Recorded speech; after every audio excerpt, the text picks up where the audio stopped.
बहुत समय पहले की बात है। भारत के विशाल राज्य में राजा राघवेंद्र का शासन था।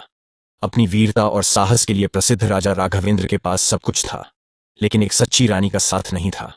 उन्हें हमेशा किसी खास जीवन साथी की तलाश थी, जो उनकी रानी बनने के योग्य हो, लेकिन यह खोज पूरी नहीं हो पाई थी। एक दिन राजा राघवेंद्र को खबर मिली कि उनके राज्य के उत्तर में एक रहस्यमयी जंगल है, जहां कई लोग गए हैं, लेकिन कोई वापस नहीं लौटा। यह कहा जाता था कि वहां अज्ञात शक्तियां बसती हैं। राजा का साहसी दिल उस जंगल के रहस्य को जानने के लिए बेचैन हो उठा। उन्होंने अपने कुछ विश्वसनीय सैनिकों के साथ उस जंगल की ओर प्रस्थान किया। जंगल के बीचों बीच पहुंचते ही उन्हें एक अजीब सा सन्नाटा और ठंडी हवा महसूस हुई।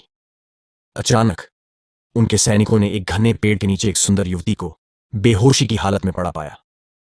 उसकी सुंदरता मंत्रमुग्ध कर देने वाली थी, जैसे वह किसी और ही दुनिया की हो। राजा राघवेंद्र ने उसे कंधे पर उठाया और अपने शिविर में ले आए। वहां उन्होंने उसकी देखभाल की और कुछ देर में वे युवती होश में आ गई। उसने अपना नाम अवनी बताया, लेकिन उसकी पहचान अब भी रहस्यमयी थी। राजा ने उससे पूछा, तुम कौन हो? अवनी ने थोड़ी घबराहट के साथ जवाब दिया, मैं पड़ोसी राज्य की राजकुमारी अवनी हूँ। मेरे पिता का नाम राजा मान सिंह है और मेरी माता का नाम रानी पद्मती है। राजा ने दोबारा पूछा, तुम यहां इस जंगल में कैसे पहुंची? राजकुमारी अवनी ने जवाब दिया, एक दिन हमारे नगर से एक तांत्रिक गुजरा। उसकी नजर मुझ पर पड़ी और उसे तुरंत ही मुझसे प्यार हो गया। उसने मेरे पिता से मेरा हाथ मांगा।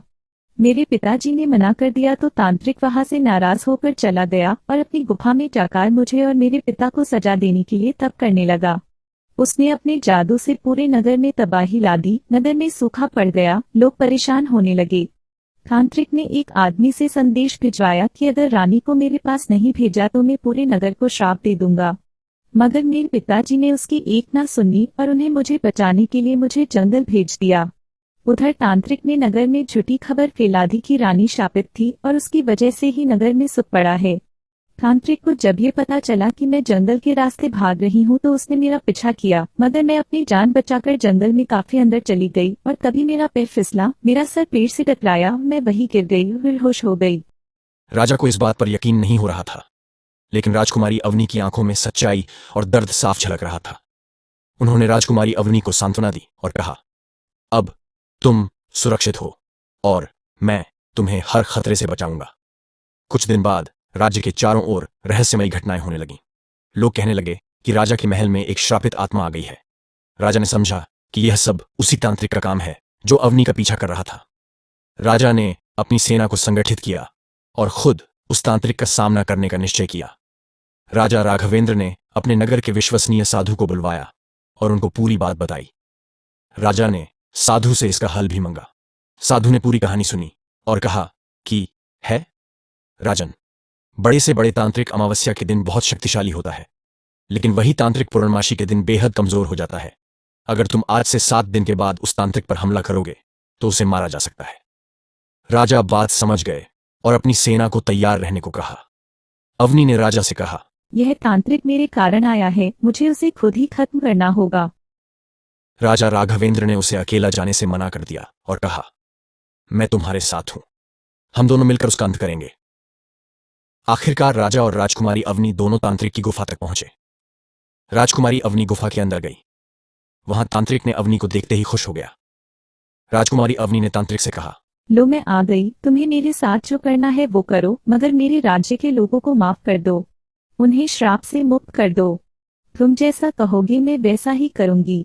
मैं तुमसे विवाह करने के लिए तैयार हूँ। मैं सदा तुम्हारी सेवा करूंगी, बस मेरे राज्य को छोड़ दो। तांत्रिक बोला, ठीक है, तुम मुझसे विवाह कर लो, बदले में मैं तुम्हारे राज्य को छोड़ दूंगा। आओ मेरे सामने आकर बैठो। राजकुमारी अवनी तांत्रिक के पास जाकर बैठती है और तांत्रिक विवाह की तैयारी शुरू कर देता है। तभी राजा छुपते छुपाते तांत्रिक के पीछे आके खड़ा हो जाता है और अपनी तलवार से तांत्रिक पर हमला कर देता है। अवनी और राजा ने मिलकर तांत्रिक की शक्तियों को मात दी। अवनी के साहस और राजा के समर्थन के कारण तांत्रिक का अंत हो गया। राज्य भी श्राप मुक्त हो गया। राजा ने अवनी से विवाह का प्रस्ताव रखा, जिसे उसने सहर्ष स्वीकार कर लिया। राजा राघवेंद्र और रानी अवनी का मिलन राज्य की खुशहाली का प्रतीक बना और उनके जीवन की एक नई शुरुआत हुई। ऐसी और वीडियो को देखने के लिए इस चैनल को अभी तुरंत सब्सक्राइब करें।